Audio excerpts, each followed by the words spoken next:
Price the Lord. നിങ്ങൾ ആരും അധികം കേൾക്കാൻ സാധ്യതയില്ലാത്ത ഒരു വാക്കാണ് മോണിറ്ററിംഗ് സ്പിരിറ്റ്. ചിലരെങ്കിലും കേൾക്കാൻ സാധ്യതയുണ്ട്. ഈ മോണിറ്ററിംഗ് സ്പിരിറ്റിനെ കുറിച്ച് അറിയാമെങ്കിലും അധികം ആഴമായി ഇതിന്റെ പഠനങ്ങൾ പൊതുവെ നമുക്കിടയിൽ, മലയാളി സമൂഹത്തിനിടയിൽ കുറവാണ്. എന്നാൽ ഈ മോണിറ്ററിംഗ് സ്പിരിറ്റ് എന്നൊരു വാക്ക് നമുക്ക് ബൈബിളിൽ എവിടെയും തന്നെ കാണാനായിട്ട് പറ്റത്തില്ല. എന്നാൽ വ്യക്തമായി മോണിറ്ററിംഗ് സ്പിരിറ്റ് നിരീക്ഷിച്ചിരുന്ന ചില വ്യക്തി ജീവിതങ്ങളെ നമുക്ക് കാണാനായിട്ട് സാധിക്കും. ബൈബിൾ അടിസ്ഥാനത്തിൽ തന്നെ എന്താണ് മോണിറ്ററിംഗ് സ്പിരിറ്റ്, മോണിറ്ററിംഗ് സ്പിരിറ്റ് ഏത് രീതിയിലാണ് പ്രവർത്തിക്കുന്നത്, മോണിറ്ററിംഗ് സ്പിരിറ്റ് നമ്മുടെ ജീവിതത്തെ നിരീക്ഷിക്കുന്നുണ്ടോ, നാം അവരുടെ സർവൈലൻസിനകത്താണോ എന്നൊക്കെയുള്ള കാര്യങ്ങൾ വളരെ ലളിതമായി ഒരു 15-20 മിനിറ്റിനകത്ത് വിശുദ്ധ ബൈബിളിന്റെ വചനത്തിന്റെ അടിസ്ഥാനത്തിൽ നമുക്കൊന്ന് നോക്കാം. തീർച്ചയായും ഈ സന്ദേശം നിങ്ങൾക്കൊരു ബ്രേക്ക് ത്രൂ ആയിരിക്കും, നിങ്ങൾക്കിതൊരു ഡെലിവറൻസ് ആയിരിക്കും, നിങ്ങൾക്കിതൊരു ഐ ഓപ്പണിംഗ് ആയിരിക്കും. അതുകൊണ്ട് ഭാഗ്യ സുഹൃത്ത്, പരമാവധി നിങ്ങൾ ഈ സന്ദേശങ്ങൾ എത്ര പേരിലേക്ക് എത്തിക്കാൻ പറ്റുമോ അത്രയും പേരിലേക്ക് നിങ്ങൾ ഷെയർ ചെയ്ത് എത്തിക്കണമെന്ന് ഞാൻ ദൈവനാമത്തിൽ ഓർമ്മിപ്പിക്കുന്നു. വീഡിയോ കണ്ടുകൊണ്ടിരിക്കുമ്പോൾ തന്നെ നിങ്ങൾ ഈ വീഡിയോയ്ക്ക് ഒരു ലൈക്ക് കൊടുത്താട്ടെ. ഈ ചാനലിൽ ഇതുപോലുള്ള അനുഗ്രഹിക്കപ്പെട്ട ശുശ്രൂഷകൾ ദിവസേന നടന്നു വരുന്നു. അത് മുടങ്ങാതെ നിങ്ങൾക്ക് ലഭിക്കേണ്ടതിന് നിങ്ങൾക്ക് ഈ ചാനൽ സബ്സ്ക്രൈബ് ചെയ്യാവുന്നതാണ്. മോണിറ്ററിംഗ് സ്പിരിറ്റ് എന്ന് പറയുന്നത് വാക്കിനകത്ത് കിടക്കുന്നത് പോലെ തന്നെ അത് നിരീക്ഷിക്കുന്ന ഒരു ആത്മാവാണ്. മനുഷ്യരുടെ ജീവിതത്തെ ശ്രദ്ധിച്ചു നോക്കുന്നു. പ്രത്യേകിച്ച് ദൈവഭക്തിയോടും വിശുദ്ധിയോടും പ്രാർത്ഥനയോടും ദൈവവചനാടിസ്ഥാനത്തിലും ജീവിക്കുന്ന ഒരു ദൈവഭക്തന്റെ ജീവിതത്തെ ശ്രദ്ധിച്ചു നോക്കി അവന്റെ ഓരോ ചലനങ്ങളിലേക്കും സസൂക്ഷ്മം വീക്ഷിച്ച് അവനെ എങ്ങനെ ആ ദൈവപാതയിൽ നിന്ന്, ദൈവിക അനുഗ്രഹങ്ങളിൽ നിന്ന്, വാഗ്ദത്തത്തിൽ നിന്ന്, അഭിഷേകത്തിൽ നിന്ന്, അവന് ദൈവം നൽകിയിരിക്കുന്ന അധികാരത്തിൽ നിന്ന്, അവന് ദൈവം നൽകിയിരിക്കുന്ന ശുശ്രൂഷയിൽ നിന്ന് അവനെ എന്നേക്കുമായി വീഴ്ത്തി ഈ ലോകത്തിൽ അവനെ അടിമപ്പെടുത്തി നശിപ്പിച്ചു കളയാൻ നോക്കുന്ന ഒരാത്മാവാണ് മോണിറ്ററിംഗ് സ്പിരിറ്റ്.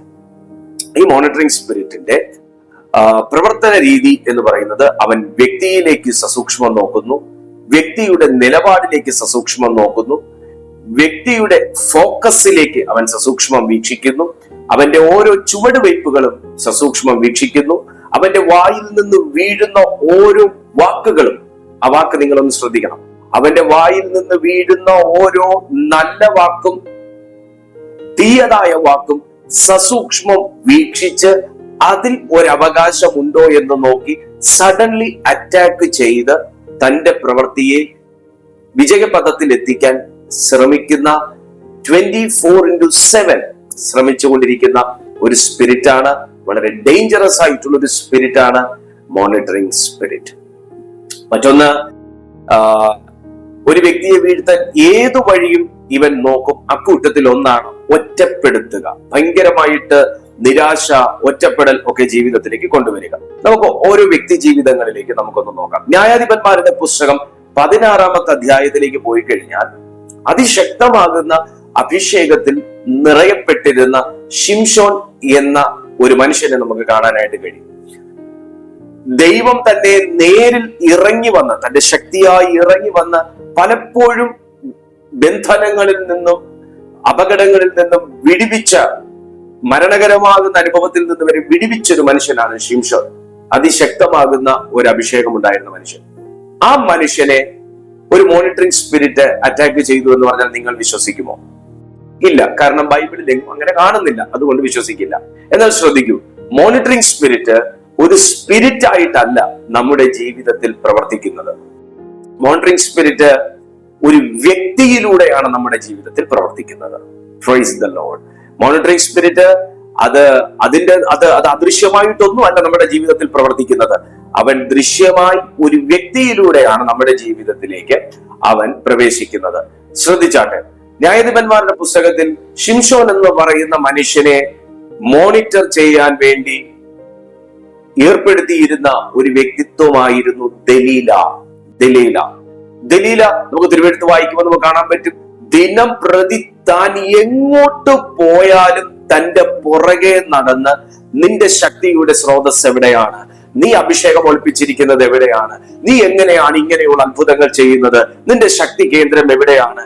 എന്തൊന്ന് ബന്ധിച്ചു കളഞ്ഞാൽ നിന്റെ ശക്തി ഇല്ലാതാകും. എനിക്ക് പറഞ്ഞു തരിക, എനിക്ക് പറഞ്ഞു തരിക, എനിക്ക് പറഞ്ഞു തരിക, നീ എന്നെ ചതിക്കുന്നു തുടങ്ങി അസ്വസ്ഥപ്പെടുത്തിക്കൊണ്ടിരിക്കുന്നു. ഒരു വ്യക്തി അസ്വസ്ഥപ്പെടുത്തിക്കൊണ്ടിരിക്കുന്നു. എന്നെ ഒന്ന് ശ്രദ്ധിച്ചു നോക്കിയാട്ടെ. ചില വ്യക്തി ജീവിതങ്ങൾ നമുക്ക് ചുറ്റും ഇങ്ങനെ ഉണ്ടെങ്കിൽ അവരല്ല നമ്മുടെ ശത്രു. നിങ്ങൾ വ്യക്തമായി മനസ്സിലാക്കണമേ. ആ വ്യക്തി അല്ല നമ്മുടെ ശത്രു. ആ വ്യക്തിയെ കൺട്രോൾ ചെയ്യുന്ന ഒരു സ്പിരിറ്റ് ആണ് മോണിറ്ററിംഗ് സ്പിരിറ്റ്. ആ വ്യക്തിയെ മോണിറ്ററിംഗ് സ്പിരിറ്റിന്റെ ഒരു പ്രതിനിധിയായി നമ്മുടെ ജീവിതത്തിൽ പ്രയോജനപ്പെടുത്തുന്നു. അതാണ് നമ്മൾ മനസ്സിലാക്കേണ്ടത്. ഇപ്പോ നിങ്ങൾ കുടുംബമായി ജീവിക്കുന്ന ഒരു വ്യക്തിയാണെങ്കിൽ, എന്റെ ഹസ്ബൻഡ് എന്നെ എപ്പോഴും വാക്കുകൾ കൊണ്ട് അസ്വസ്ഥപ്പെടുത്തുന്നു. ഒരിക്കലും ഹസ്ബൻഡ് അല്ല നമ്മുടെ ശത്രു.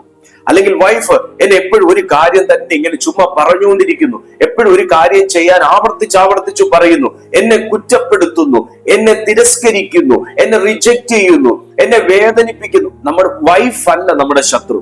ആ വൈഫിനെ ഈ ഒരു കൃത്യത്തിലൂടെ നിങ്ങളെ തളർത്താൻ പിന്നിൽ നിന്ന് പ്രവർത്തിക്കുന്ന ഈ മോണിറ്ററിംഗ് സ്പിരിറ്റ് ആണ് നമ്മുടെ ശത്രു. Price the Lord. ഹല്ലേലൂയ. ഇവിടെ ശിംശോൻ എന്ന് പറയുന്ന മനുഷ്യനെ അവനെ ശല്യപ്പെടുത്തിക്കൊണ്ടിരിക്കുന്നു എന്നാണ് ആ വചനം പറയുന്ന. ന്യായാധിപന്മാരുടെ പുസ്തകം 16 മുഴുവൻ നിങ്ങൾ വായിക്കണം, നിങ്ങൾക്ക് മനസ്സിലാവും എങ്ങനെ ഒരു മനുഷ്യനെ ഇറിറ്റേറ്റ് ചെയ്യാം, എങ്ങനെ ഇറിറ്റേറ്റ് ചെയ്തൊരു മനുഷ്യന്റെ ശുശ്രൂഷയെ നശിപ്പിക്കാം, എങ്ങനെ ഇറിറ്റേറ്റ് ചെയ്തൊരു വ്യക്തിയെ ദൈവകൃപയിൽ നിന്ന് നഷ്ടപ്പെടുന്ന അഭിഷേകം നഷ്ടപ്പെടാൻ പോലും മോണിറ്ററിംഗ് സ്പിരിറ്റിന് സാധിക്കും. അതിന് ഏറ്റവും വലിയ ഉദാഹരണമാണ് ശിംശോന്റെ അഭിഷേകം നഷ്ടപ്പെടുത്തിയ ദലീല. അനന്തരഫലമായി എന്താണ് സംഭവിക്കുന്നത്? എന്നേക്കുമായി താൻ ഈ ലോകത്ത് നിന്ന് തന്നെ ഇല്ലാതായി. എന്നേക്കുമായി തന്നെ. മാത്രമല്ല ഒരുപാട് ദ്രോഹങ്ങൾ തനിക്ക് തന്റെ ശരീരത്തിലേക്ക് ഏറ്റുവാങ്ങേണ്ടതായിട്ട് വന്നു. തന്റെ കണ്ണു കുത്തി പൊട്ടിച്ചു, തന്നെ ശാരീരികമായിട്ട് ഉപദ്രവിച്ചു, തന്നെ ഒത്തിരി പരിഹസിച്ചു. നോക്കൂ, നമ്മുടെ മേൽ കിടക്കുന്ന അഭിഷേകത്തിലേക്ക് നോക്കുന്ന ഒരു ദുഷ്ടാത്മ ലോകമുണ്ട്. അതിന്റെ മധ്യത്തിലാണ് നാം ജീവിക്കുന്നത്. ജീവനുള്ള ദൈവത്തിന്റെ ശക്തിയും അഭിഷേകവും ദൈവത്തിന്റെ വചനവും നമ്മെ ഇവയിൽ നിന്നൊക്കെയും സേവ് ചെയ്യുന്നു. Price the Lord. രണ്ടാമത്തെ കാര്യം, ശൗൽ ദാവീദിനെ മോണിറ്റർ ചെയ്തു, നിരീക്ഷിച്ചു. ശമൂവേലിന്റെ 1-ാമത്തെ പുസ്തകം 18-ാമത്തെ അധ്യായം 9-ാമത്തെ വാക്യത്തിൽ ഇങ്ങനെയാണ് കാണുന്നത്. Saul eyed David from that day onwards. Eyed എന്നൊരു പദമാണ് കിടക്കുന്നത്. EYED eyed എന്ന് പറഞ്ഞാൽ തുടർച്ചയായ നിരീക്ഷണം എന്നാ പറയുന്നത്. എന്തിനു വേണ്ടിയിട്ടാണ് തുടർച്ചയായി നിരീക്ഷിച്ചത്? അസൂയ കൊണ്ട് എങ്ങനെയെങ്കിലും ഈ മനുഷ്യനെ കൊല്ലണം. Price the Lord. ഒരു കാര്യം ഞാൻ നിങ്ങളോട് പറയട്ടെ, തുടർച്ച എന്ന ഒന്ന് വളരെ ശ്രദ്ധിച്ച് കേൾക്കുക. ഞാൻ ഈ പറയുന്നൊരു വാക്ക്, തുടർച്ച എന്നതൊന്ന് കൃത്യമായി മെയിൻറ്റെയിൻ ചെയ്ത് കൊണ്ടുപോകുവാൻ ശ്രമിക്കുന്ന ഒരു ലോകമാണ് പൈശാചിക ലോകം. എന്നാൽ ദൈവലോകത്തിൽ വിശ്വസിക്കുകയും ജീവിക്കുകയും ചെയ്യുന്ന, ദൈവരാജ്യത്തിൽ വിശ്വസിക്കുകയും ചെയ്യുന്ന നാം ഓരോരുത്തരും ചെയ്യാത്ത ഒന്നാണ് തുടർച്ച. Price the Lord.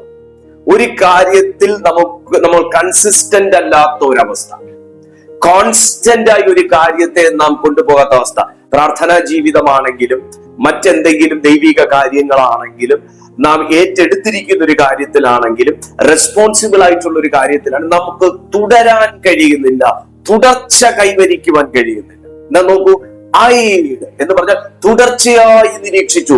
ദാവീദിനെ എവിടെ വെച്ച് കൊല്ലാം, എവിടെ വെച്ച് അവനെ ട്രാപ്പ് ചെയ്യാം, എവിടെ വെച്ച് അവനെ വീഴ്ത്താം, എങ്ങനെ അവനെ വാളുകൊണ്ട് കൊല്ലാം, ഇങ്ങനെ തുടർച്ചയായി ശൗൽ നിരീക്ഷിച്ചു. അത് തന്റെ മേൽ വ്യാപരിച്ചിരുന്നൊരു ദുരാത്മാവാണ്. ഇതേ ദാവീദ് തന്നെയാണ് കിന്നരമെടുത്ത് മീട്ടുന്ന സമയത്ത് ഇതേ ശൗലിന് ഭൂതം വിട്ടുപോകുന്നത്.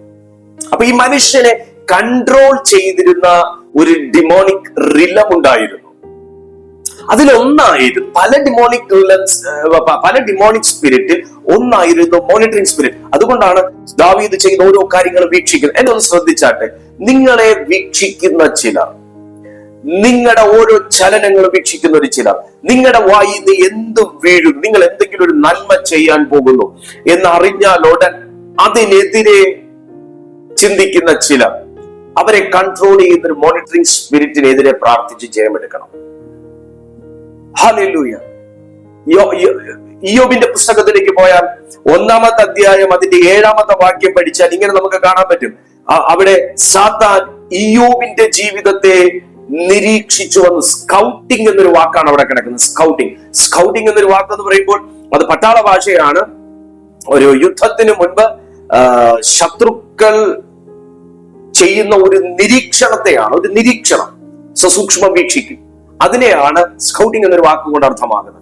ഈ സ്കൗട്ടിംഗ് ആണ് സാത്താൻ ഇയ്യോബിന്റെ ജീവിതത്തിന് നേരെ എന്ന് പറഞ്ഞാൽ എങ്ങനെ ഇവനെ വീഴ്ത്താം, എങ്ങനെ ഇവന്റെ വീടിന്റെ വേലി പൊളിച്ച് അകത്ത് കയറാം. അങ്ങനെ ദൈവത്തോട് പരാതി പറഞ്ഞു, ഞാൻ എങ്ങനെ അവന്റെ ജീവിതത്തിൽ കയറും? നീ അവനും അവന്റെ വസ്തുവകയ്ക്കൊക്കെയും വേലി കെട്ടിയിട്ടില്ല. എന്നെ ഒന്ന് ശ്രദ്ധിച്ചാട്ടെ ദൈവമക്കളെ, സാത്താൻ നിങ്ങളെ മാത്രവുമല്ല വീക്ഷിക്കുന്നത്, നമ്മുടെ ജീവിതത്തിന് ചുറ്റും സർവശക്തനായ ദൈവം കെട്ടി നിർത്തിയിരിക്കുന്ന ദൈവത്തിന്റെ സുരക്ഷിത വേലിയും കൂടെ നിരീക്ഷിക്കുന്നു.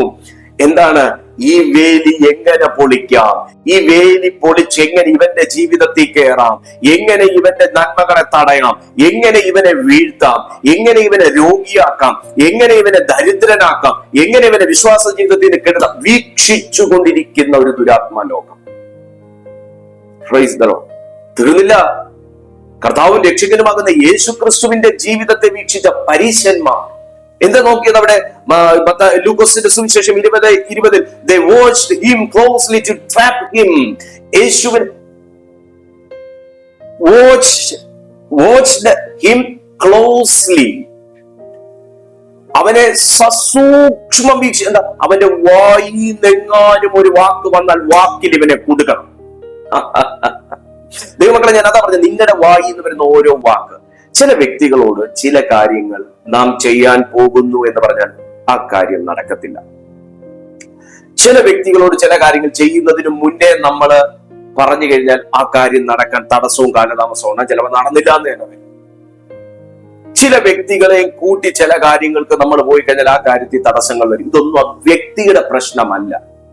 നമ്മുടെ വായിന്ന് ഈ വാക്ക് പുറത്തേക്ക് വരുമ്പോൾ 2 പേരെ കൂടാതെ കേട്ടുകൊണ്ടിരിക്കുന്ന മറ്റൊരു ദുഷ്ടാത്മ ലോകമുണ്ട്, ദുഷ്ടശക്തിയുണ്ട്. എസ്പെഷ്യലി നിങ്ങൾ ഒരു അനോയിന്റഡ് പേഴ്സൺ ആണെങ്കിൽ നിങ്ങളുടെ വായിൽ നിന്ന് വരുന്ന ഓരോ വാക്കും സസൂക്ഷ്മം നിരീക്ഷിക്കുന്ന ദുഷ്ടാത്മ ലോകമുണ്ട്, ഒരു മോണിറ്ററിംഗ് സ്പിരിറ്റ് ഉണ്ട്. ആ സ്പിരിറ്റ് വേൾഡ് ആണ് എങ്ങനെ ഇവന്റെ ഈ കാര്യത്തെ തടസ്സപ്പെടുത്തിയാൽ ഇവന് ദൈവത്തോട് അമർഷം ഉണ്ടാകും. ഇവൻ പറഞ്ഞ ഈ കാര്യം നടക്കാതെ പോയാൽ ഇവൻ ഇനി പ്രാർത്ഥന നിർത്തിക്കോളും. കാരണം ഇവൻ പ്രാർത്ഥിച്ചാൽ ഞാൻ ഈ കാര്യത്തിന് പോവാ, കർത്താവെ എന്നെ നോക്കിക്കോളെ എന്ന് പറഞ്ഞു. ഇതിനെ അങ്ങ് തടസ്സപ്പെടുത്തിയാൽ ഇവൻ പിന്നെ പ്രാർത്ഥനയിലുള്ള വിശ്വാസം അങ്ങ് നിന്നോളും. ഇതിനു വേണ്ടിയിട്ടാണ് ഇവൻ വീക്ഷിക്കുന്നത്, അതിനു വേണ്ടിയിട്ടാണ് ആ കാര്യം തടസ്സപ്പെടുത്തുന്നത്, അതിനു വേണ്ടിയിട്ടാണ് ആ കാര്യം മുടക്കുന്നത്, അതിനു വേണ്ടിയിട്ടാണ് ആ കാര്യങ്ങൾ നിങ്ങളിലേക്ക് വരാതെ അവൻ തടയുന്നത്. ഉദ്ദേശം ഇത്രയേ ഉള്ളൂ, നിങ്ങളെയും നിങ്ങളുടെ ദൈവത്തെയും തമ്മിൽ തെറ്റിക്കുക. ലൂക്കോസിന്റെ സുവിശേഷം 22:31 പോയി കഴിഞ്ഞാൽ പത്രോസിനെ സാത്താൻ നിരീക്ഷിച്ചു, മോണിറ്റർ ചെയ്തു. എന്തിനാണ്? അത് യേശു പറഞ്ഞു, പത്രോസെ, സാത്താൻ നിന്നെ ഗോതമ്പ് പോലെ പാറ്റിക്കളയേണ്ടതിന് എന്നോട് കൽപ്പന ചോദിച്ചു. ഞാനോ നിന്റെ വിശ്വാസം പോയി പോകാതിരിക്കാൻ ദൈവത്തോട് അപേക്ഷിച്ചു. നിങ്ങളുടെ വിശ്വാസത്തെ തകർത്ത് കളയാൻ, നിങ്ങളെ പാറ്റി പറത്തിക്കളയാൻ ശത്രു ഇന്നും ഇന്നലെയൊന്നും അല്ല, അനേക നാൾ കൊണ്ട് നിങ്ങളെ ഇതുപോലെ പാറ്റി പറത്തിക്കളയാൻ അവൻ മോണിറ്റർ ചെയ്തിട്ടും വിട്ടുകൊടുക്കാത്തതിന്റെ കാരണം നിങ്ങൾക്ക് വേണ്ടി പ്രാർത്ഥിക്കുന്ന ആരൊക്കെയോ ഇന്നും ഈ ഭൂമിയിൽ ജീവിച്ചിരിക്കുന്നു. വിശ്വസിക്കുന്ന ദൈവമക്കൾ ഒരാമേൻ പറഞ്ഞേ, ഒരാമേൻ ടൈപ്പ് ചെയ്തേ. Price the Lord. ദൈവത്തിന് നന്ദി പറഞ്ഞേ. കർത്താവേ, എന്നെ നീ സംരക്ഷിച്ചതിനായി സ്തോത്രം. ഒന്ന് കമന്റ് ചെയ്തേ, ഒന്ന് ശ്രദ്ധിച്ചേ. പാറ്റിക്കളയാൻ ദൈവം അനുവദിക്കരുതേ എന്ന് പ്രാർത്ഥിച്ച ഒരു ദൈവം ഇന്ന് നമുക്ക് വേണ്ടി കർത്താവ് യേശു ക്രിസ്തു സ്വർഗത്തിൽ മധ്യസ്ഥത ചെയ്യുന്നു എന്ന് ദൈവത്തിന്റെ വചനം പറയുന്നു. എങ്ങനെയാണ് മോണിറ്ററിംഗ് സ്പിരിറ്റ് നമ്മുടെ ജീവിതത്തിൽ പ്രവർത്തിക്കുന്നത്? ഏറ്റവും പ്രധാനപ്പെട്ട കാര്യം, വീക്ക് പോയിന്റ്സ് സ്കാൻ ചെയ്യുന്നു. മോണിറ്ററിംഗ് സ്പിരിറ്റ് നമ്മുടെ വീക്ക് പോയിന്റ്സ് സ്കാൻ ചെയ്യുന്നു. ഒന്ന് ടൈപ്പ് ചെയ്യാമോ? മോണിറ്ററിംഗ് സ്പിരിറ്റ്സ് എന്റെ വീക്ക് പോയിന്റ്സ് സ്കാൻ ചെയ്യുന്ന ഒരു സ്പിരിറ്റ് ആണ്. നിങ്ങളത് ഓർക്കണം. അങ്ങനെയാണെങ്കിൽ നിങ്ങൾ ഇനി വീക്ക് പോയിന്റ് വരില്ലെന്നല്ല, ഉടനെ ഈ കാര്യം നിങ്ങളുടെ ഓർമ്മയിലേക്ക് വന്ന് നിങ്ങൾ അവിടെ അത് കറക്റ്റ് ചെയ്തു പോകണം. എന്താണ് ആ വീക്ക് പോയിന്റ് എന്ന് പറയുന്നത്? നമ്മുടെ ഭയം, insecurity, hidden since, wounds, disappointments, ഇതെല്ലാം സ്കാൻ ചെയ്തു. നമ്മൾ പെട്ടെന്ന് ഷോർട്ട് ടെമ്പർ ആണെങ്കിൽ അത് നമ്മുടെ ഒരു വീക്ക് പോയിന്റ് ആണ്. അവൻ അത് ട്രിഗർ ചെയ്യും. ആ ഒരു ഷോർട്ട് ടെമ്പർ എന്നൊരവസ്ഥ ട്രിഗർ ചെയ്യാൻ വേണ്ടി എന്തൊക്കെ സംവിധാനങ്ങളും സാഹചര്യങ്ങളും കൊണ്ടുവരണമോ അവൻ അവിടെ വേഗത്തിൽ പണിയെടുത്ത് അവൻ നമ്മുടെ മുമ്പിൽ അത് കൊണ്ടുവരും. നമ്മളൊരു ഹിഡൻ സിൻ നമ്മുടെ ഉള്ളിൽ സൂക്ഷിച്ചിരിക്കുന്ന ഒരു ബലഹീനനാകുന്ന ഒരു മനുഷ്യനാണെങ്കിൽ അത് ചെയ്യാൻ കഴിയുന്ന എല്ലാ സാധ്യതയും കൊണ്ടുവരും. ഒന്നൊരു സ്വപ്നത്തിലെങ്കിലും അവൻ കൊണ്ടുവരും. ഇൻസെക്യൂരിറ്റി, എനിക്ക് ആരുമില്ല, എന്നെ ആരും സഹായിക്കാനില്ല, ഞാൻ എന്നും ഒറ്റപ്പെട്ടതാ, അങ്ങനത്തെ ഒരു ഇൻസെക്യൂരിറ്റി ഉണ്ടെങ്കിൽ അവൻ നിങ്ങളുടെ ജീവിതത്തിലേക്ക് ഇടിച്ചു കയറും, നശിപ്പിച്ചു കളയും. മനസ്സ് നശിപ്പിക്കും, ചിന്ത നശിപ്പിക്കും, ജീവിതം നശിപ്പിക്കും, വിശുദ്ധി നശിപ്പിക്കും. കാണുന്നവരെല്ലാം നമുക്ക് കൂട്ടുകാരാകണമെന്ന് തോന്നും. ഞാൻ ഒറ്റപ്പെടുന്ന ഒരു വ്യക്തിയല്ല, ഒറ്റപ്പെട്ട എനിക്കും വേണ്ട കൂട്ടുകാര്, എനിക്കും വേണ്ട നേരം പോകുക, എനിക്കും വേണ്ട എന്തെങ്കിലുമൊക്കെ ഒന്ന് മിണ്ടിയും പറഞ്ഞിരിക്കും. ആര് കാണുന്നവരെല്ലാം കൂട്ടുകാരാക്കാൻ നോക്കും. പക്ഷേ ആ കൂട്ടുകാർ നമ്മെ മിസ്യൂസ് ചെയ്യുന്നവരാക്കി തീർക്കും ഈ ദുഷ്ട സ്പിരിറ്റ്. അങ്ങനെ എന്തോ നശിക്കും? നിങ്ങളുടെ ആത്മാവ് നശിക്കും, നിങ്ങളുടെ പ്രാണൻ നശിക്കും, നിങ്ങളുടെ ശരീരം നശിക്കും, നിങ്ങളുടെ വിശുദ്ധി നശിക്കും. അതിലൂടെ നിങ്ങളെ രോഗിയാക്കി തീർക്കും. എല്ലാ രീതിയിലും നിങ്ങളെ നശിപ്പിച്ചു കളയും. മോണിറ്ററിംഗ് സ്പിരിറ്റിന്റെ ഉദ്ദേശം ഇത്രയേ ഉള്ളൂ, നിങ്ങളുടെ എല്ലാ ട്രഷേഴ്സും നശിപ്പിച്ച് കളയുക. Price the Lord. അതിനുവേണ്ടി അവൻ യൂസ് ചെയ്യുന്നത് ഏറ്റവും അടുത്ത് നിൽക്കുന്ന വ്യക്തികളെ, വേഗത്തിൽ നമ്മളോട് അറ്റാച്ച് ആകുന്ന വ്യക്തികളെ തന്നെ യൂസ് ചെയ്യും. അവരെ കൊണ്ട് ഗോസിപ്പ് പറയിക്കും.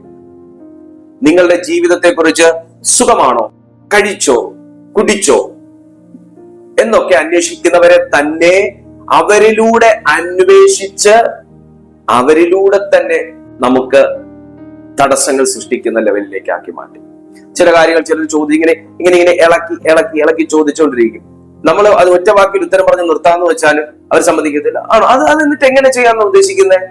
അങ്ങനെ പോയി കഴിഞ്ഞാൽ അത് നടക്കുമോ? ഈ രീതിയിലാണെങ്കിൽ അപ്പൊ പിന്നെ അതിന് എത്ര കാലതാമസം ഉണ്ടാവും?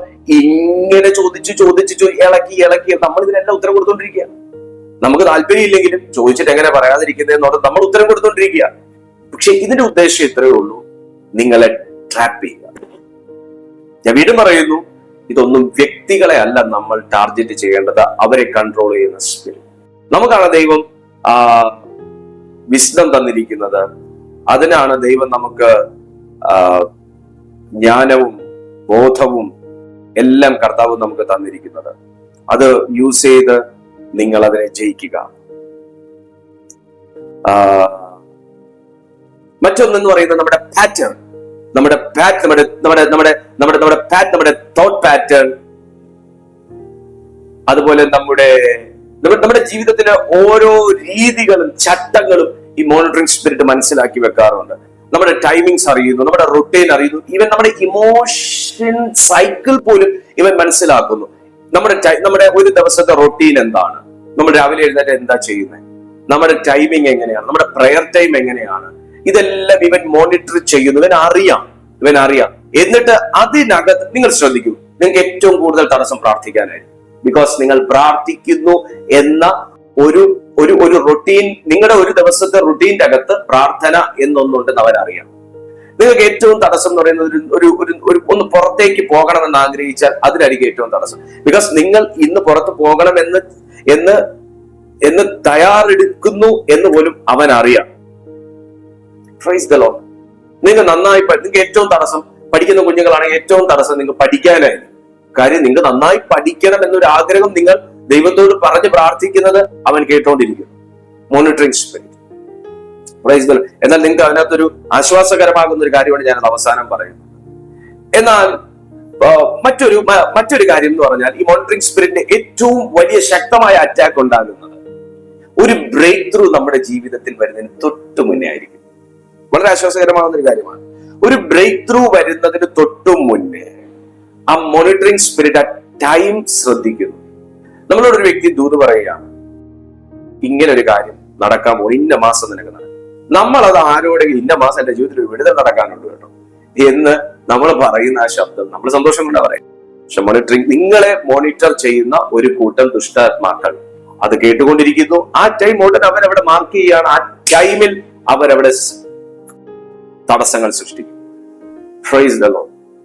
അതോടെ എപ്പോഴും എല്ലാ കാര്യവും നമ്മൾ പ്രാർത്ഥനയ്ക്കകത്തും മറയ്ക്കണമെന്ന് പറയുന്നത്. പ്രാർത്ഥനയ്ക്കകത്ത് എല്ലാ കാര്യങ്ങളും മുദ്രയിടണം, പ്രൊട്ടക്ട് ചെയ്യണം. മോണിറ്ററിംഗ് സ്പിരിറ്റിനെ നമുക്ക് തിരിച്ചറിയാൻ, അല്ലെങ്കിൽ മോണിറ്ററിംഗ് സ്പിരിറ്റ് നമ്മുടെ ജീവിതത്തിൽ ഉണ്ടോ എന്ന് നമുക്കറിയാൻ 7 വഴികളുണ്ട്. ഒരുപാട് വഴികളുണ്ട്. അതിൽ 7 വഴികൾ എന്ന് പറയുന്നത് അത് നമുക്ക് ഉണ്ടോ, നമുക്ക് നിന്റെ ജീവിതത്തിൽ അങ്ങനെ ഒരു സ്പിരിറ്റ് ഉണ്ടോ എന്ന് നിങ്ങൾക്ക് ഇപ്പോൾ പരിശോധിക്കാവുന്നതാണ്. സ്ട്രേഞ്ച് സർവൈലൻസ് ഫീലിംഗ്, ആരോ എന്നെ നോക്കിക്കൊണ്ടിരിക്കുന്നു എന്നുള്ളൊരു ചിന്ത. നമ്മൾ എവിടെയെങ്കിലും ഇങ്ങനെ നിൽക്കുന്ന സമയത്ത് ആരോ എന്നെ നോക്കുന്നില്ലേ, നമ്മളിങ്ങനെ നോക്കാം ഇല്ലേ? പക്ഷെ അവിടെ ആരും കാണണമെന്നില്ല, പക്ഷെ ആരോ എന്നെ നോക്കിക്കൊണ്ടിരിക്കുന്നു, ആരോ എന്നെ പിന്തുടരുന്നു, ആരോ എന്നെ അനുഗമിക്കുന്നു, ആരോ എന്നെ ടാർഗറ്റ് ചെയ്യുന്നു, ആരോ എന്റെ കൂടെ നിൽക്കുന്നു, ആരോ എന്റെ കൂടെ ഇരിക്കുന്നു എന്ന തോന്നലുണ്ടെങ്കിൽ you are under the surveillance of monitoring spirits.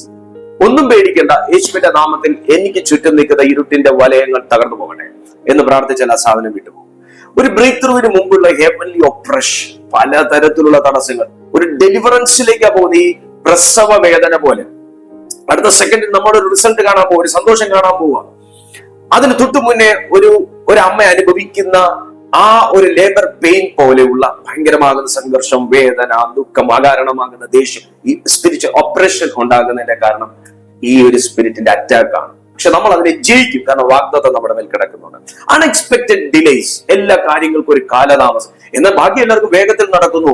എന്നാൽ ദൈവത്തോട് ചേർന്നിരിക്കുന്ന നമുക്ക് മാത്രം ഭയങ്കരമാകുന്ന തടസ്സങ്ങൾ ഉണ്ടാകുന്നു. ഇത് അൺഎക്സ്പെക്ടഡ് ഡിലേസ് വരുന്നത് മോണിറ്ററിംഗ് സ്പിരിറ്റ് ഇതുകൊണ്ടാണ്. സഡൻ മിസ്അണ്ടർസ്റ്റാൻഡിങ്സ് ഉണ്ടാകുന്നു. വളരെ വിശ്വാസത്തോടെ ഇരുന്നവർ പെട്ടെന്ന് തെറ്റിത്തിരിയുന്നു, പെട്ടെന്ന് പറയുന്ന കാര്യങ്ങൾ തെറ്റായി ധരിക്കുന്നു, വ്യാഖ്യാനിക്കപ്പെടുന്നു, തെറ്റായി പരാമർശിക്കപ്പെടുന്നു, വിശ്വാസ വഞ്ചന പോലുള്ള കാര്യങ്ങൾ നടക്കുന്നു. അങ്ങനെയുള്ള സഡൻ മിസ്അണ്ടർസ്റ്റാൻഡിങ്സ് ഉണ്ടാകുന്നത് ഈ ഒരു സ്പിരിറ്റ് അറ്റാക്ക് ഉള്ളത് കൊണ്ടാണ്. മാത്രമല്ല സീസൺ ബേസ്ഡ് അറ്റാക്ക് എന്ന് പറഞ്ഞാൽ എല്ലാ ഡിസംബറിലും പനി വരും, എല്ലാ ജൂണിലും വീട് കൈയൊടിയും തുടങ്ങിയ ഈ എല്ലാ ഏപ്രിൽ മാസവും എന്തെങ്കിലും ഒരു നഷ്ടം ഉണ്ടാകും. ഇങ്ങനെയുള്ള സീസൺ ബേസ്ഡ് അറ്റാക്സ് ഒരു വ്യക്തിയുടെ ജീവിതത്തിൽ നടക്കുന്നുണ്ടെങ്കിൽ ഈ മോണിറ്ററിംഗ് സ്പിരിറ്റിന്റെ ഒരു ഭയങ്കരമാകുന്ന ഒരു ഇൻഫ്ലുവൻസ് അവരുടെ ജീവിതത്തിലുണ്ട് എന്നുള്ളതാണ്. തന്നെയല്ല, നമ്മൾ ആരോടും പറയാത്ത കാര്യങ്ങൾ നമ്മൾ ആരോടും ഷെയർ ചെയ്തിട്ടില്ല, പക്ഷെ അത് എല്ലാവർക്കും അറിയാം എന്നൊരവസ്ഥ. ചുറ്റുപാടും നടക്കുന്ന നമ്മുടെ എല്ലാ കാര്യങ്ങളും അനാവശ്യമായി അറിയേണ്ടാത്തവർ പോലും അറിയും. നമ്മുടെ വീട്ടിൽ നടക്കുന്ന കാര്യങ്ങൾ നമ്മൾ ആരോടും പറഞ്ഞിട്ടില്ല, പക്ഷേ ആരോ ചെന്ന് അവരോട് അറിയിക്കുന്നു. ആ വീട്ടിൽ വഴക്ക് നടന്നിട്ട് അറിഞ്ഞായിരുന്നു, ഇന്നലെ രാത്രി ആ വീട്ടിൽ ഭയങ്കര ബഹളമായിരുന്നു എന്ന് പറഞ്ഞിട്ട് നമ്മൾ ആരോടും പറഞ്ഞില്ല. പക്ഷെ അടുത്ത ദിവസം നമ്മൾ ഇന്നലെ എന്തായിരുന്നു വീട്ടിൽ പ്രശ്നം എന്ന് ചോദിക്കും. എന്നാൽ വീട്ടിൽ നടക്കുന്ന ബഹളം നമ്മൾ പുറത്തുപോലും കേൾപ്പിക്കാത്ത രീതിയിലായിരിക്കും അകത്ത് സംസാരിക്കുന്നത്, പക്ഷെ നാട്ടുകാർക്ക് മുഴുവൻ അറിയാം. അങ്ങനെ വീടിനകത്തുള്ള കാര്യങ്ങൾ ലോകം മുഴുവൻ പരത്തുന്ന ഒരു spirit, this is monitoring spirit. ഇതൊക്കെ മോണിറ്ററിംഗ് സ്പിരിറ്റിന്റെ ഒരു ഇൻഫ്ലുവൻസ്, ഒരു അറ്റാക്ക് നമ്മുടെ ജീവിതത്തിൽ ഉണ്ട് എന്നുള്ളതിന്റെ 7 ലക്ഷണങ്ങളാണ്. ഒരു മോണിറ്ററിംഗ് സ്പിരിറ്റ് നമ്മുടെ ജീവിതത്തിലേക്ക് പ്രവേശിക്കുന്ന വാതിലുകൾ ഏതൊക്കെയാണ് എന്ന് ചോദിച്ചു കഴിഞ്ഞാൽ തീർച്ചയായിട്ടും കേഴ്സിലൂടെ ഈ ദുഷ്ടാത്മാക്കൾ നമ്മുടെ ജീവിതത്തിലേക്ക് പ്രവർത്തിക്കുന്നു. വിച്ച് ക്രാഫ്റ്റ് ഇൻവോൾവ്മെന്റിലൂടെ ഈ ദുഷ്ടാത്മാക്കൾ നമ്മുടെ ജീവിതത്തിലേക്ക് പ്രവേശിക്കുന്നു. ആൻസെസ്ട്രൽ സിന്നിലൂടെ, പൂർവികരുടെ ശാപം, പൂർവികരുടെ പാപം, ഇതിലൂടെയൊക്കെ കൈമാറി ട്രാൻസ്ഫർ ചെയ്ത് വരുന്ന ഈ ഒരു ഓപ്പൺ ഡോറിലൂടെയാണ് മോണിറ്ററിംഗ് സ്പിരിറ്റ് നമ്മുടെ ജീവിതത്തിലേക്ക് വരുന്നത്. തന്നെയല്ല, മറ്റു വിടുതലിന് വേണ്ടി ദൈവികമല്ലാത്ത വഴികൾ തേടുന്നതിലൂടെയും ഈ ദുരാത്മാക്കൾ നമ്മുടെ ജീവിതത്തെ വീക്ഷിച്ചുകൊണ്ടിരിക്കുന്നു. ഇമോഷണൽ വൂൺസിലൂടെ, ഉണങ്ങാത്ത മാനസിക മുറിവുകൾ, മനസ്സിനകത്ത് കൂട്ടിവെച്ചിരിക്കുന്ന കയ്പ്, ക്ഷമിക്കാത്ത അവസ്ഥകൾ, അങ്ങനെയുള്ള ജഡികമാകുന്ന പല ചിന്തകൾ, പ്രേരണകൾ ഒക്കെ നമ്മുടെ ജീവിതത്തിൽ നമ്മൾ ഇടം കൊടുത്തിട്ടുണ്ടെങ്കിൽ ഈ ദുഷ്ടാത്മാക്കൾ നമ്മുടെ ജീവിതത്തിൽ പ്രവർത്തിക്കുന്നു. അൺഓതറൈസ്ഡ് സ്പിരിച്വൽ ഓപ്പണിങ്സ് എന്ന് പറഞ്ഞാൽ എല്ലാവരെയും നമ്മുടെ ജീവിതത്തിന്റെ ചങ്കാണ് എന്ന് കാണാതിരിക്കുക. എല്ലാവരും നമ്മളോട് വരുന്നത് നമ്മളെ സ്നേഹിക്കുന്നതുകൊണ്ടല്ല. പലർക്കും അവരുടേതായിട്ടുള്ള ആവശ്യങ്ങൾ നടത്തിയെടുക്കണമെന്നുള്ള ഇന്റൻഷനും കാണാം. അത് മനസ്സിലാക്കുക. വരുന്ന എല്ലാവരോടും നമ്മളെ തുറന്നു കൊടുക്കാതിരിക്കുക, നമ്മുടെ ഹൃദയം തുറന്നു കൊടുക്കാതിരിക്കുക, നമ്മുടെ മനസ്സ് തുറന്നു കൊടുക്കാതിരിക്കുക. വീക്ഷിക്കുക ഒരാളുടെ ഉദ്ദേശം എന്താണ് എന്നുള്ളത് വീക്ഷിക്കുക. കാരണം അൺഓതറൈസ്ഡ് ആയിട്ടുള്ള വ്യക്തികളിലേക്ക് നാം നമ്മുടെ ജീവിതത്തെ തന്നെ മുഴുവനായിട്ട് കോപ്പി പേസ്റ്റ് ചെയ്ത് കൊടുത്തു കഴിഞ്ഞാൽ അവരിൽ വ്യാപരിക്കുന്ന ഇരുട്ടിന്റെ ശക്തിയിലൂടെ നമ്മുടെ ജീവിതത്തിൽ അങ്ങനെ ഒരു മോണിറ്ററിംഗ് സ്പിരിറ്റിന്റെ ഇൻഫ്ലുവൻസ് ഉണ്ടാകും. എന്നാൽ ഒരു കാര്യം, നിങ്ങൾക്ക് ആശ്വാസകരമായ ഒരു കാര്യം അവസാനം പറയാമെന്ന് ഞാൻ പറഞ്ഞു. അതിതാണ്, മോണിറ്ററിംഗ് സ്പിരിറ്റ് എന്ന് പറയുന്നത് സർവശക്തനല്ല. മോണിറ്ററിംഗ് സ്പിരിറ്റ് എന്ന് പറയുന്നത് ഒരു ഒബ്സർവന്റ് മാത്രമാണ്. അവനൊരു സർവജ്ഞാനിയല്ല, അവനൊരു ഒബ്സർവന്റ് മാത്രമാണ്. അവനൊരു ഒംനിസൈന്റ് അല്ല, അവനൊരു ഒബ്സർവന്റ് മാത്രമാണ്. അവന് നമ്മൾ ചിന്തിക്കുന്ന കാര്യങ്ങളെ അവന് മനസ്സിലാക്കാൻ ഒക്കത്തില്ല. നമ്മൾ പറഞ്ഞാലേ അവനത് അറിയത്തുള്ളൂ. സോ നമ്മൾ പറയുന്ന കാര്യങ്ങൾ ദൈവാത്മാവിലാണെങ്കിൽ അവൻ അതിനകത്തൊന്നും ചെയ്യാൻ ഒക്കത്തില്ല. എന്നാൽ നമ്മൾ അതിനെ ഒരു സോളിഷ് ആയിട്ടുള്ള രീതിയിലാണ് ചില കാര്യങ്ങൾ നമ്മൾ പറയുന്നത് എന്നുണ്ടെങ്കിൽ, അതിനകത്തൊരു ഡിവൈൻ പ്രൊട്ടക്ഷൻ ഇല്ലാതെയാണ് നമ്മൾ കാര്യങ്ങൾ ക്രമീകരിക്കുന്നത്, ചെയ്യുന്നത്, അറിയിക്കുന്നത് എന്നുണ്ടെങ്കിൽ അതിൽ മാത്രമേ അവന് പ്രവർത്തിക്കാനായിട്ട് കഴിയുന്നുള്ളൂ. എക്സാമ്പിൾ പറഞ്ഞു കഴിഞ്ഞാൽ, ഇപ്പോ നിങ്ങൾ ഒരാളെ ഇറിറ്റേറ്റ് ചെയ്യുമ്പോൾ അയാൾക്കുടൻ ദേഷ്യം വരുന്നു. ഈ ദേഷ്യം വരുന്നു എന്നുള്ള ട്രിഗർ പോയിന്റ് മാത്രമേ അവൻ അറിയാവൂ. ഇവൻ ദേഷ്യം വരുന്ന ഒരാളാണ്. ഈ ഒരു ട്രിഗർ പോയിന്റ് മാത്രമേ അവൻ അറിയത്തുള്ളൂ. അതുകൊണ്ട് ആ ദേഷ്യം വരുന്നവനെ എങ്ങനെ ദേഷ്യപ്പെടുത്താം എന്നുള്ളത് അവന് ചെയ്യാനായിട്ട് കഴിയും. എന്നാൽ ദേഷ്യം എന്നൊരു വികാരം എന്നിൽ നിന്ന് വന്നാലേ അവനറിയാൻ പറ്റും. എന്നെ ഇങ്ങനെ നോക്കുന്ന വ്യക്തി ഇവൻ ദേഷ്യമുള്ളവനാണ് എന്നൊരിക്കലും ഈ മോണിറ്ററിംഗ് സ്പിരിറ്റിന് അറിയാനായിട്ട് പറ്റത്തില്ല. എന്റെ പ്രവർത്തികളിലൂടെ മാത്രമേ അവൻ എന്നെ മനസ്സിലാക്കാൻ കഴിയത്തുള്ളൂ. Praise the Lord, hallelujah. അതുപോലെ തന്നെ നമ്മൾ സ്പിരിച്വൽ അതോറിറ്റി ഉള്ള ഒരു മനുഷ്യനായിരുന്നാൽ ഇവന് സ്പിരിച്വൽ അതോറിറ്റി ഉള്ള ഒരു മനുഷ്യനാണ് എന്നും അവന് വ്യക്തമായിട്ടല്ല. അതുകൊണ്ട് അതിനെ കീപ്പ് ചെയ്തു പോകുക. ഈ തരത്തിലുള്ള ദുഷ്ടാത്മാക്കൾക്ക് നമ്മൾ ഇതിനെ ഈ പേര് പറഞ്ഞു, മറ്റെന്ത് പേര് പറഞ്ഞു വിളിച്ചാലും ഇതെല്ലാം ദുരാത്മാക്കളാണ്. ഞാൻ പറഞ്ഞതുപോലെ ദൈവത്തിന്റെ ദൂതന്മാർക്ക് പ്രവർത്തിക്കാൻ ഓരോ ഡിപ്പാർട്ട്മെന്റുകൾ ദൈവം കൊടുത്തിട്ടുള്ളത് പോലെ ഈ ദുഷ്ടാത്മാക്കളും അതാത് യൂണിറ്റുകൾ ഹാൻഡിൽ ചെയ്യുന്നു, ഡിപ്പാർട്ട്മെന്റുകൾ ഹാൻഡിൽ ചെയ്യുന്നു. എല്ലാം ദുർഭൂതങ്ങൾ തന്നെയാണ്, എല്ലാം അശുദ്ധാത്മാക്കൾ തന്നെയാണ്. എന്നാൽ ഒരു കൂട്ടം അശുദ്ധാത്മാക്കളെ ഇങ്ങനെയുള്ള മോണിറ്ററിംഗ് സ്പിരിറ്റ് ആയിട്ടാണ് സാത്താന്യ ലോകം അസൈൻ ചെയ്തിരിക്കുന്നത്. മറ്റു ചില മേഖലകളാണ് നോക്കാൻ ഏൽപ്പിച്ചിരിക്കുന്നത്. സോ ഈ മേഖല, ഈ മോണിറ്ററിംഗ് സ്പിരിറ്റ് എന്ന ഈ ദുഷ്ടമേഖലയെ കൈകാര്യം ചെയ്യാൻ തികഞ്ഞ ദൈവഭക്തിയും പ്രാർത്ഥനയും വിശുദ്ധമായ ജീവിതവും ദൈവവചന ധ്യാനവും നമുക്ക് പൂർണ്ണമായി ജയമെടുക്കുവാനായിട്ട് കഴിയും. സോ ഇന്നു മുതൽ നിങ്ങൾ പരിശോധിക്കുക, നിങ്ങളുടെ ജീവിതത്തിൽ അങ്ങനെ ഒരു മോണിറ്ററിംഗ് സ്പിരിറ്റിന്റെ അറ്റാക്ക് ഉണ്ടെങ്കിൽ നിങ്ങൾ അത് മനസ്സിലാക്കുന്നെങ്കിൽ അതിനെതിരെ പ്രാർത്ഥിക്കുക. നിങ്ങളുടെ ഏത് പ്രാർത്ഥനാ വിഷയങ്ങളും ഇനി കാണുന്ന നമ്പറിൽ ഞങ്ങൾക്ക് വാട്സാപ്പ് ചെയ്യാവുന്നതാണ്. അതുപോലെ തീർച്ചയായിട്ടും മാന്യ സുഹൃത്തിന് ഈ വീഡിയോ ബ്ലെസ്സിംഗ് ആയെങ്കിൽ കഴിയുന്നത്ര ആൾക്കാർക്ക് നിങ്ങൾ ഷെയർ ചെയ്ത് കൊടുത്താട്ടെ. ഒരു ലൈക്ക് ഈ വീഡിയോയ്ക്ക് കൊടുത്ത് നിങ്ങൾക്ക് ഈ വീഡിയോയിൽ നിന്ന് ലഭിച്ച അനുഭവം എന്താണെന്നുള്ളത് താഴെ കമന്റ് ആയി രേഖപ്പെടുത്തി ഈ ചാനൽ സബ്സ്ക്രൈബ് ചെയ്ത് ഞങ്ങളുടെ മിനിസ്ട്രിയെ നിങ്ങൾ പ്രോത്സാഹിപ്പിച്ചാട്ടെ. ഞങ്ങൾക്കായി നിങ്ങൾ പ്രാർത്ഥിച്ചാട്ടെ. തീർച്ചയായിട്ടും ഞങ്ങൾ നിങ്ങൾക്കായി പ്രാർത്ഥിക്കും. അടുത്ത ദിവസം പുതിയൊരു സന്ദേശവുമായി കാണട്ടെ. കർത്താവ് അതിന് കൃപ നൽകട്ടെ. അതുവരെ നമുക്ക് തമ്മിൽ പ്രാർത്ഥനയിൽ ഓർക്കാം. God B with you.